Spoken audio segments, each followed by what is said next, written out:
Good afternoon and welcome to Grace and Gavel, where truth meets compassion. My name is Buffy and I'm an 18-year criminal defense attorney who will go into the legal analysis of this case depending on what's available. And also, to add another layer, I just want to mention my stance on the victims of these gruesome crimes. And that is the fact that you can expect compassion and truthfulness and acknowledging that these people were actually real people who were loved by their families and were taken away brutally. And so nothing but respect for them and realize that they were actual real people who were loved and were missed, even if their relatives are no longer with us. Between 1918 and 1919, a city lived in terror. Not because of who the killer chose, but because of who he might choose next. This is the story of a phantom who attacked in the dark and vanished just as quickly. Let's talk about the opening atmosphere. A city held hostage.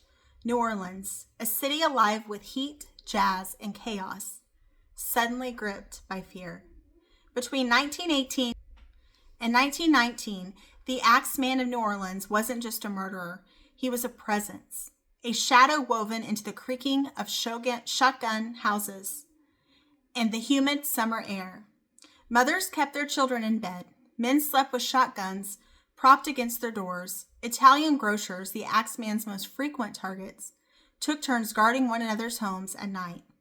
Because the Axeman didn't break in through doors, he chiseled his way into homes.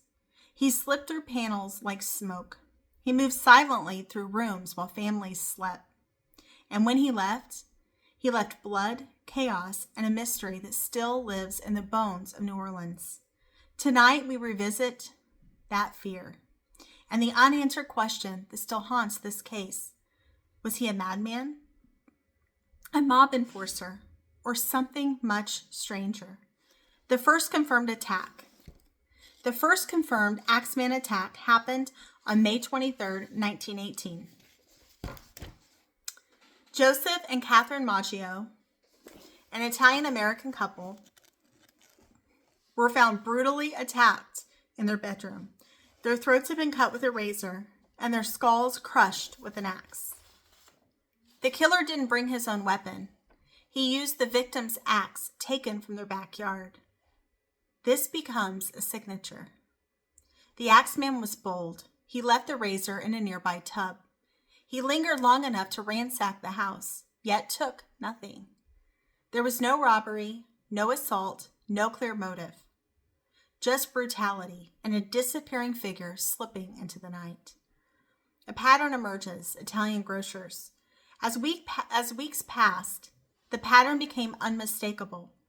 All victims were couples. Most were Italian grocers. All were attacked in their sleep. Most homes showed signs of a chiseled door panel. The killer used the victim's own axe or hatchet. Attacks escalated. June 1918, the Harriet household. August 1918, Anna Schneider, who survived. August 1918, Joseph Romano died. The city became paranoid.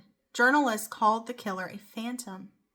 Families left axes outside, hoping he'd take the weapon and leave them be. And then the Axeman sent a letter. The letter from hell. On March 13, 1919, the Times-Picayune received a strange theatrical letter claiming to be from the Axeman himself. It read like something between a threat and a theatrical performance. He wrote, "I am not a human being, but a spirit and a demon from the hottest hell." He declared that on March 19th he would kill again, unless every home and nightclub in New Orleans played jazz. That night, the city erupted in music. Bars overflowed. Homes blasted phonographs. Even people who hated jazz kept it playing. And on that night, no one died. Did the killer actually write that letter? Or was it a hoax that took a life of its own? We still don't know. Here are the theories. Who was the Axeman? Number 1, the mafia theory. Many victims were Italian grocers. leading some to believe the killer was a mob enforcer sending messages. But the brutality didn't match mob hits. 2. The copycat chain theory. Some historians believe that there were multiple Axemen, a wave of copycat attacks rather than one consistent killer. 3. The psychopath theory. The randomness, the intimacy, the silence. It all points to a disturbed individual with a fixation on nighttime attacks. 4. The jazz obsession theory. The letter's language suggests a man enthralled with jazz culture, using the media to create chaos. 5. The supernatural persona theory. The Axeman may not have believed he was demonic, but he wanted the city to. Fear gave him control. Let's talk about a forensic look, what we know today. There's no fingerprints, which would they have even been able to check them back then or know what they were checking for? It's not like they could actually have them analyzed by computer like we do today. No consistent MO beyond the axe, no sexual assault, no robbery, no personal motive. Entry was always silent, and the crime scene lacked common forensic patterns.